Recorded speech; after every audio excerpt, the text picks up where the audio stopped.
तो जय हिंद दोस्तों, आरपीएफ कांस्टेबल को लेकर क्या कुछ बड़े अपडेट आए हैं। इसके अलावा आरपीएफ कांस्टेबल के ऊपर जो कोर्ट केस चल रही थी, तो कोर्ट ने इसके ऊपर क्या सुनवाई किया है, इसके बारे में आज की इस वीडियो में डिटेल्स में जानेंगे। ये video basically RPF SI constable वाले स्टूडेंट के लिए काफी ज्यादा इंपॉर्टेंट होने वाला है, तो ये वीडियो लास्ट तक जरूर देखना। तो जैसा कि आप सभी को पता होगी, आरपीएफ कांस्टेबल की भर्ती एसएससी जीडी के साथ आएगी और आरपीएफ सब इंस्पेक्टर की जो भर्ती है वो एसएससी सीपीओ के साथ आने वाली है। तो अब सवाल आता है कि आरपीएफ एसआई कांस्टेबल की नई भर्ती कब तक आ सकती है। तो दोस्तों, जैसा कि मैंने पिछले ही कई सारे वीडियो में इसके बारे में डिटेल्स में बताया ही था, क्योंकि अगर अभी हम लोग देखें तो आरपीएफ कांस्टेबल के ऊपर कोर्ट केस चल रहा है, जिस पर अंकित भाटी सर ने क्या कुछ अभी रिसेंट टाइम में बोले। सबसे पहले वो सुनिए, फिर हम लोग आगे बात करेंगे। रेलवे में नई वैकेंसीज की 2026 में लगातार जानकारी आ रही है, लेकिन आरपीएफ न 2025 में कुछ था, ना आरपीएफ 2026 में कुछ नजर आ रहा है।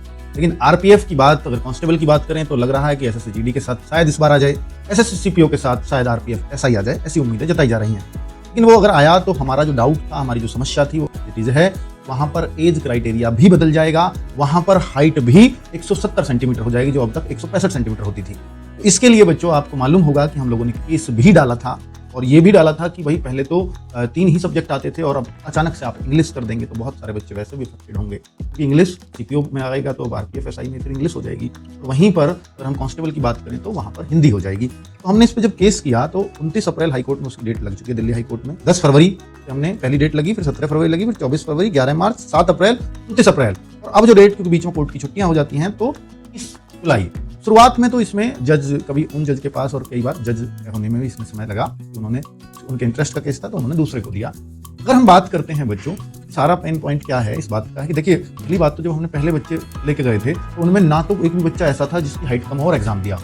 नया तो था, मेरी 170 सेंटीमीटर हाइट है, पर कोर्ट ने कहा आपने तो पहले एग्जाम ही नहीं दिया, और ना उनमें कोई, मतलब बच्चे ही नहीं मिल पा रहे। देखो ना, तो दिल्ली आने को बच्चे तैयार नहीं, कोर्ट का केस का आपको 1 रुपया नहीं देना, पर बच्चे तो आपको ही आना पड़ेगा ना। वैसे आप कहते हो करिए, कराओ, वो कराओ। जैसा कि सर ने बोला है कि ये कोर्ट केस 29 अप्रैल 2025 को दिल्ली हाई कोर्ट में किया गया और इसकी सुनवाई 10 फरवरी, 17 फरवरी, 24 फरवरी, 11 मार्च और 17 अप्रैल के अलावा 29 अप्रैल को भी डेट इसकी रखी गई थी। लेकिन इस डेट में इसकी कोई भी सुनवाई नहीं हुई और इसके बाद बीच में कोर्ट केस की छुट्टी भी चल रही है। तो ये छुट्टी अब लगभग 30 जुलाई तक रखा गया है, और देखा जाए तो सेम यही हाल अभी आरआरबी ग्रुप डी के साथ भी हो रही है, जिस वजह से आरआरबी ग्रुप डी का रिजल्ट भी पेंडिंग में पड़ा हुआ। तो अब सवाल आता है कि इसकी सुनवाई कब तक हो सकती है। तो देखो दोस्तों, आरपीएफ कांस्टेबल की जो कोर्ट केस चल रही है, इसकी सुनवाई लगभग 30 जुलाई के बाद ही होगी, और इस सुनवाई में कोर्ट का कहना है कि उनको वैसे बच्चे की जरूरत है जिसने एग्जाम दिया हो, जिसका हाइट 170 सेंटीमीटर से कम हो और उस बच्चा का एज ओवर एज भी हो रहा है। तो ऐसे बच्चे अगर दिल्ली से हैं तो वो दिल्ली हाई कोर्ट में 30 जुलाई के बाद जरूर जाए। बाकी रेलवे को से आरपीएफ कांस्टेबल को लेकर रेलवे ने भी सवाल पूछा है एसएससी, इसकी वैकेंसी में इतना देर क्यों हो रही है। तो अब इन सारे सवालों का जवाब हाईकोर्ट सुनेगी, फिर वो सभी स्टूडेंट्स के भी सवाल को सुनेगी और इसके बाद ही इसका रिजल्ट कुछ आएगा। तो अभी आप लोग 30 जुलाई तक वेट। अब बात करते हैं कि इसमें क्या क्या बदलाव हुआ है। दोस्तों, अगर आरपीएफ सब इंस्पेक्टर की भर्ती एसएससी सीपीओ के साथ आती है तो यहाँ पर आपको कुछ बदलाव देखने के लिए मिल सकते हैं। पहला बदलाव इसके एज और सिलेबस में भी देखने के लिए मिलेगा। अगर हम एसएससी सीपीओ के सिलेबस की बात करें तो यहाँ पर आपको इंग्लिश भी पढ़ना पड़ेगा, क्योंकि एसएससी सीपीओ में इंग्लिश से भी सवाल पूछे जाते हैं। इसके अलावा अगर हम इसके एज की बात करें तो 25 से 30 वर्ष वाले सभी कैंडिडेट इसमें फॉर्म को भरेंगे। इसके बाद अगर हम एसएससी जीडी की बात करें, जिसके साथ आरपीएफ कांस्टेबल की भर्ती आएगी, तो यहाँ पर भी आपको बदलाव देखने के लिए मिल सकता है। पहला बदलाव तो इसमें आपको